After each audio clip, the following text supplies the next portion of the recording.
படிப்பு நம்மளோட பெருமைங்க. அதையே நீங்க வேணான்றீங்க. அதில்ல சண்முகம், புரிஞ்சுக்கங்க. ஒரு ஆம்பளை படிச்சிருக்கான்னா அவன் மட்டும் படிச்சதா தான் அர்த்தம்.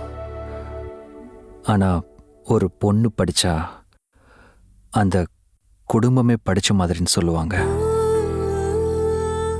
எத்தனை பேர் படிக்க முடியலன்னு என்ன மாதிரி ஏங்கிட்டு இருக்காங்க தெரியுமா?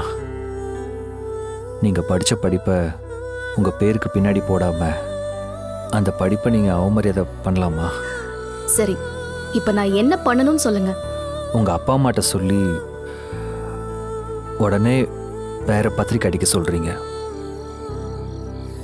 அதுல உங்க பேருக்கு பின்னாடி நீங்க படிச்ச படிப்பு பெருசா இருக்கணும். ம், அதான் எனக்கும் பெருமை, என் குடும்பத்துக்கும் பெருமை.